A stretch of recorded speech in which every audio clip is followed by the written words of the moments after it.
Nitondra ny heviny makasika ny didina avoaka ny HCC ihany koa ny député teo aloha no sady foloan'ny antoko RPSD vaovao voninahitsy Jean Eugène nambarany ary fa mety hitondra vahaolana ny didina avoaka ny HCC raha toa ka misy ny fifanarahana samihafa. Nilaza ihany koa i voninahitsy Jean Eugène fa manohitra ny siana tetezamita vaovao ho azy dia ny fividianana no irosona. Fanazavana hoentin'ny vola ravoavy sy tsirako toarsan atrany. La letsinana député azy izy tato tamin'ny assemblée majorité ka hatsinanana mihitsy izy kanefa nisy groupement de député zany zay nitambatra nanoana ny heviny nanoana ny hoe mba azahoana nindry ny premier ministre zay le zany zany le izy ka aminay zany na tsy ny HCC am'izao fotoana zao nanao an'iny namoaka an'le décision tamin'ireny fa HCC composition teo aloha dia izy zany de tsy maintsy misy référé amin'iny izy zay groupement tokoa zany amin'ny assemblée ato no tokony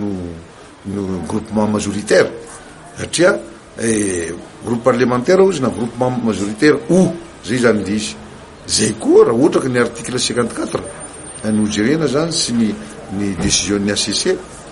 ny CES tamin'ireny fotoana reny jerena de zay ny narahana azy zay manana majorité ato no narahana azy ka mbola voatana ny président de république ny majorité nanoana azy tato 79 de tokony izy manindry azy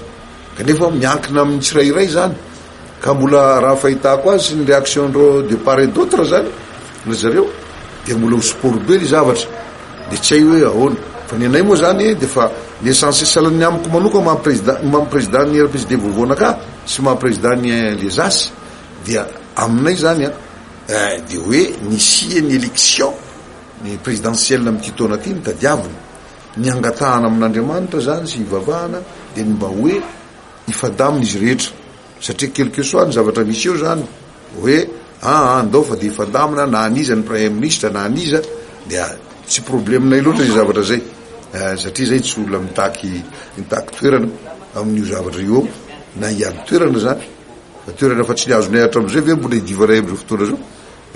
fa avy aloha le totsika hoe voakasiky n'izay zavatra zay niady toeranao fa ny anay de mijery omena moa zay mandray